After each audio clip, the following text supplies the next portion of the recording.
guns like that has just gone nowhere in Congress. As you know, the Republicans very much see a vote-getter in the Second Amendment of the Constitution, the right to bear arms, and that is really what's locking things up. And states have been trying to change things, but if you look at, for example, Illinois or California, you can have cities like Chicago or Los Angeles, which have strict gun controls, but then outside, in different counties, the guns are freely available. And of course, guns don't know when to stop when it comes to state lines. There is a huge private market. So essentially, these mass shootings are going to continue.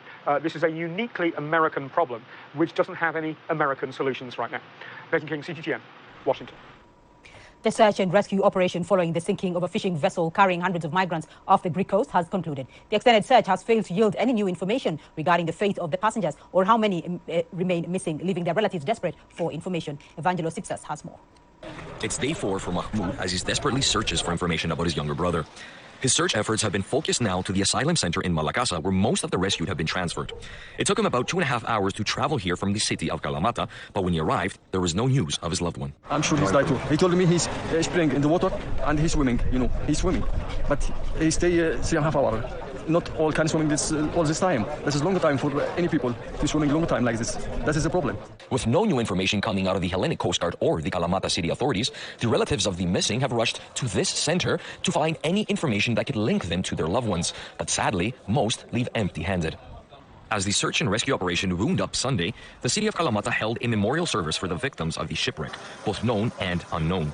The climate there was tense and emotional as relatives of the dead and missing attended.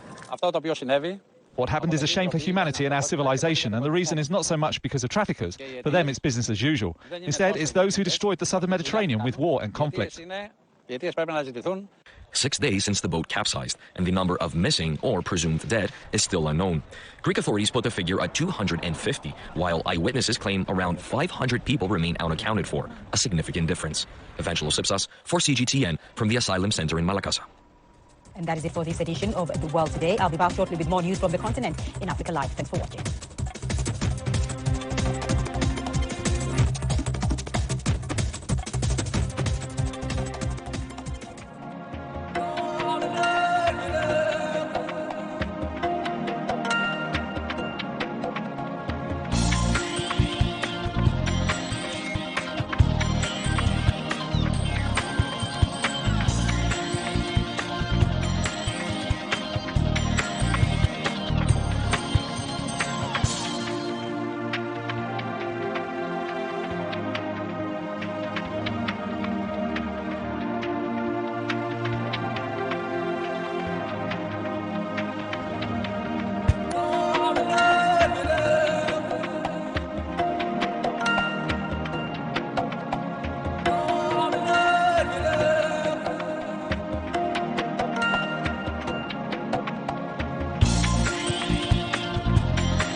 This is CGTN, China Global Television Network.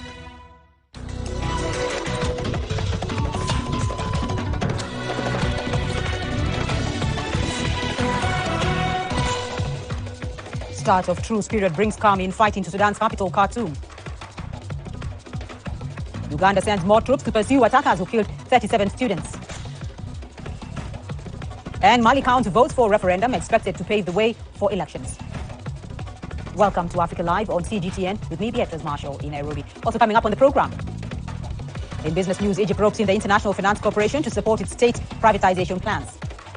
And in sports, we take a look at Toyota Safari Rally dominance days to this year's event. The start of a 72-hour ceasefire aimed at quieting more than 2 months of conflict in Sudan has brought a lull in clashes in Khartoum. Residents say the calm experienced on Sunday was preceded by overnight airstrikes and clashes in Khartoum and Omdurman. Saudi and U.S. mediators say the ceasefire will allow for delivery of aid. Sudan's army and the rival rapid support forces have agreed to refrain from attacks and from seeking military advantage during the ceasefire that started Sunday morning. Germany, Qatar, Saudi Arabia, Egypt and the United Nations are today hosting a donor conference in Geneva to attract funding for humanitarian relief in Sudan.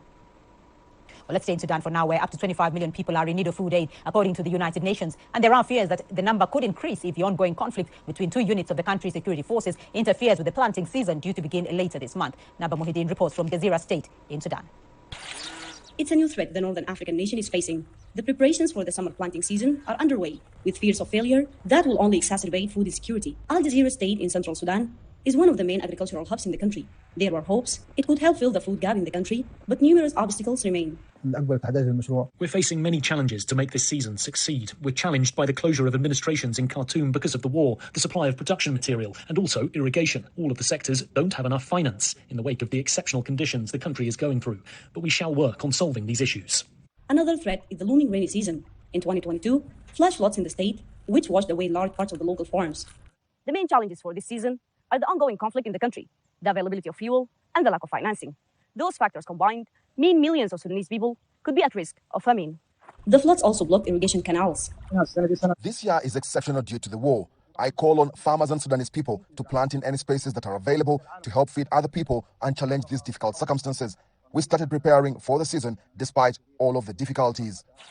Sudan's food security has routinely been undermined by years of instability and economic hardships. 1/3 of the country's 44 million people were food insecure before the current conflict broke out in April. Now, the violence, which shows no signs of ending anytime soon, risks plunging millions more into hunger. Naba Muhyiddin, CGTN, Al Jazeera State, Sudan.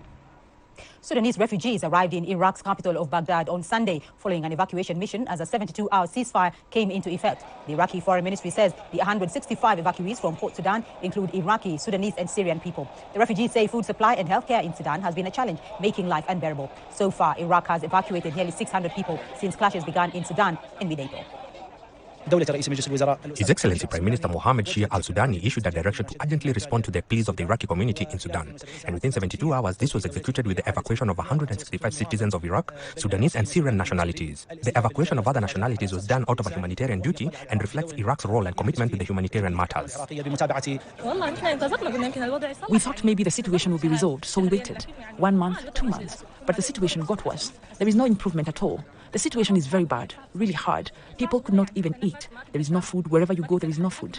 The health situation was catastrophic. The hospitals are at a standstill. Most of the people are hungry. I have children with me, and the road was exhausting. It took us 73 hours to get from the capital to Port Sudan and from Khartoum to the airport.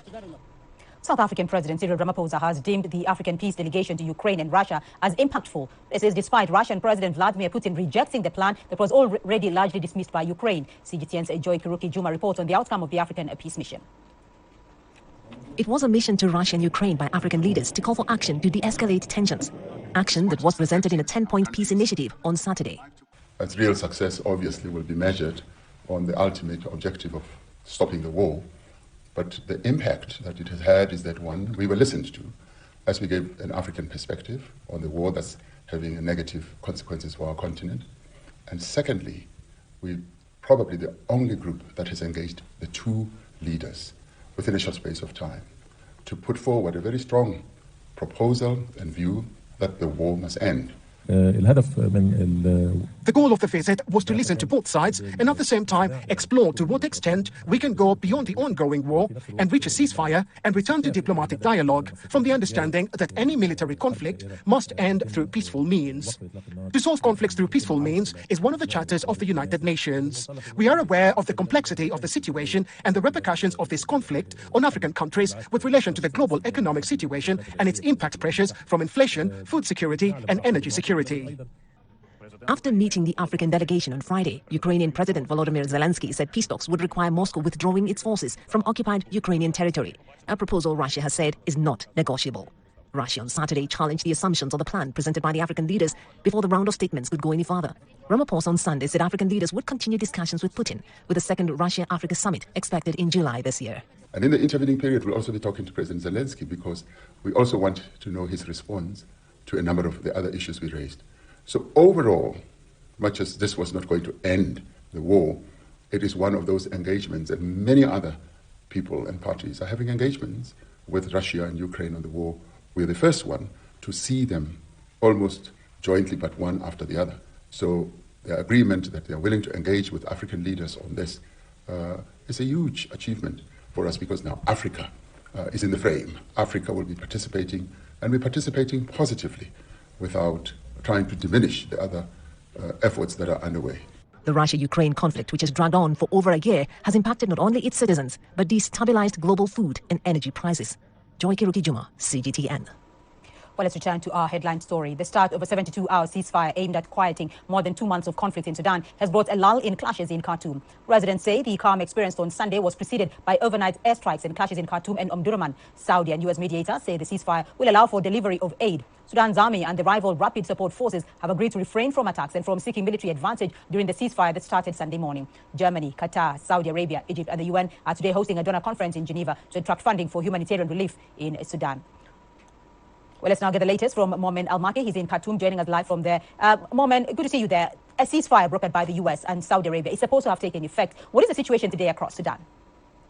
The situation today is very calm. We haven't witnessed any kind of clashes, direct or indirect clashes between both warring parties, the RSF and the Sudanese army in Khartoum and also across Sudan. However, this morning we have heard maybe 3 or 5 shots of artillery, and also in Bahri city there were sounds of use of heavy weapons, but it lasted only for minutes.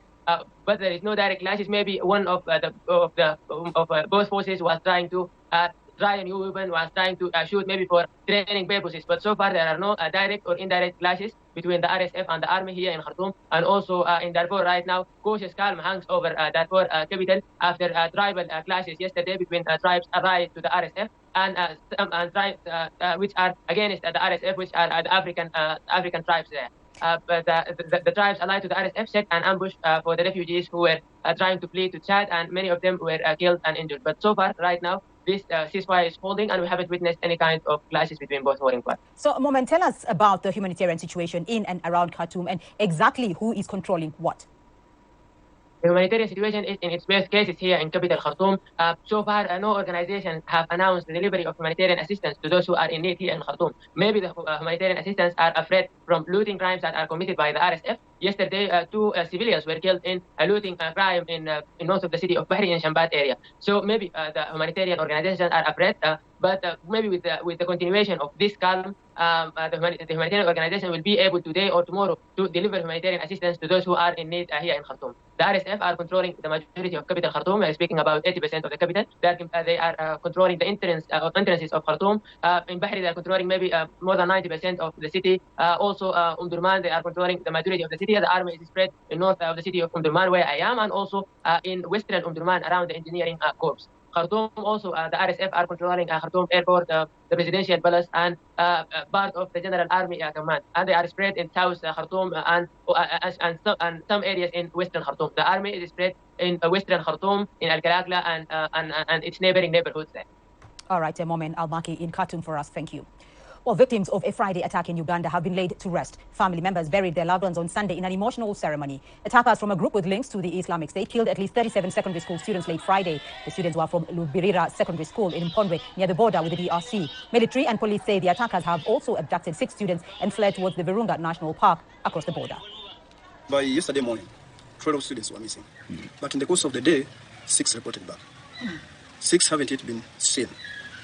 We don't know whether their parents have decided to keep with them or they are with the enemy. However, that very night, when our forces came in, we dispatched a force that pursued the enemy, and up to now, they're still following up the enemy. My forces crossed from here now to DRC to join with the other counterparts who are already deploying in DRC. If the worst comes to the worst, I appeal to government that they give us guns. We go again and chase those people. We can even provide security for our homes. We can boost UPDF to patrol the area. But for us to lose property again, for us to run again, no.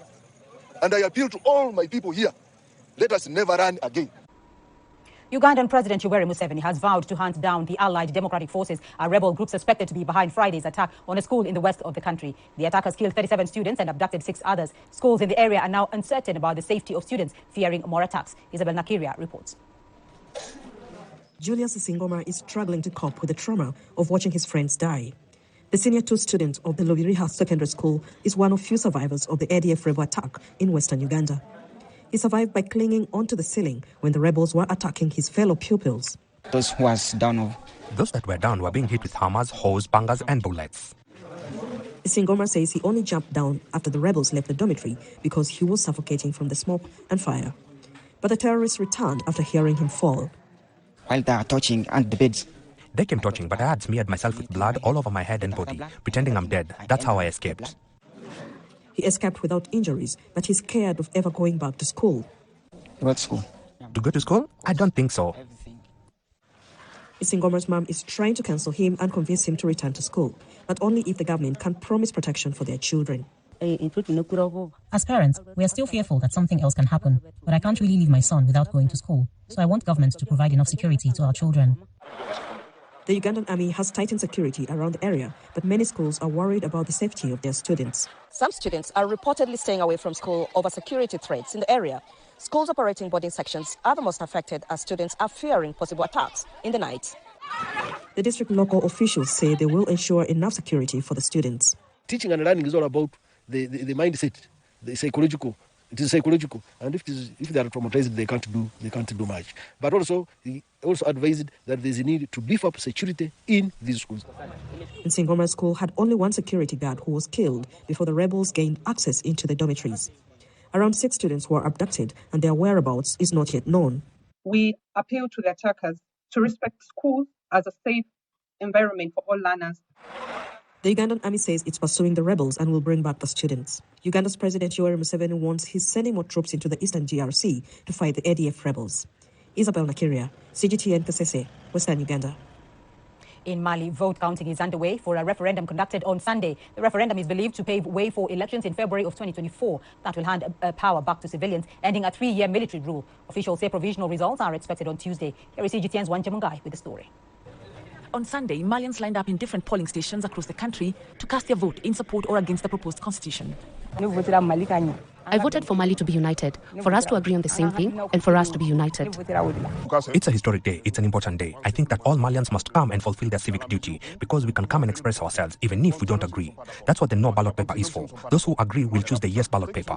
In any case, it's only something to be gained for the Malian nation on this historic day of the referendum vote in Mali. Mali's junta leader Assimi Goita cast his vote in Kati town near Bamako in support of the constitution, which he says will usher in a new era in Mali. I am convinced that the referendum will pave the way for a new Mali, a strong and efficient Mali serving the well-being of our people. And I would also like to launch an appeal to all Malians, whatever the outcome of the referendum results, to hold hands and form a sacred union around Mali. The military leader says if passed, the new constitution will allow for elections in February next year to enable a civilian-led government. Mali has been under military rule since August of 2020, when a coup ousted the then President Ibrahim Boubacar Keïta. The proposed new law of the land also provides for a 2-chamber parliament, that is the National Assembly and the Senate. Opponents of the draft have been calling to vote against the constitution as it consolidates the position of the president. It allows the head of state to appoint or dismiss the prime minister. Wanja Mungai, CGTN. Well, let's get more on this development. Local journalist Mamadou Tapeli is joining us from Bamako. Mamadou, what more can you tell us about the counting of votes from the constitutional referendum? Well, for the time being, the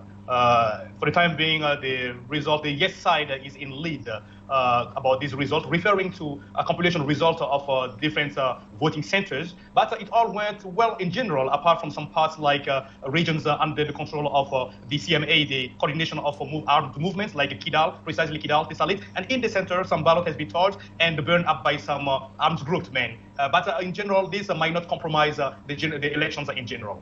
And when should we expect the results, and what would be the next steps towards an election and a return to civilian rule? According to the electoral code, normally the results might be proclaimed in 72 hours after the polls. But this will be proclaimed by what we call EJ, is the Independent Authority of the Management of the Elections, coupled with the Minister of Territorial Administrations. They might proclaim that in 72 hours later, including all the reports of the voting that they will normally send after the proclamation. They will send to the Constitutional Court, which in a week later, after checking everything, will give the final results. And that's after that the President of the Republic will sign a decree promulgating the constitution of the new constitution, But that is a step, of course, indicator to an election which will take place in end of 2023. I mean, the legislative and the communal elections, and again the next year in 2024 February, just will be the election of the presidential election. All these in a period of 7 months time. So it's like a new step to the civilian rules, which it's really a good indicator from this election. People can hope a coming new democratic, presidential elections. All right, Mamadou Tapeli joining us there from Bamako. You're watching Africa Live. Here's what's ahead in your business news. Egypt ropes in the International Finance Corporation to support its state privatization plans.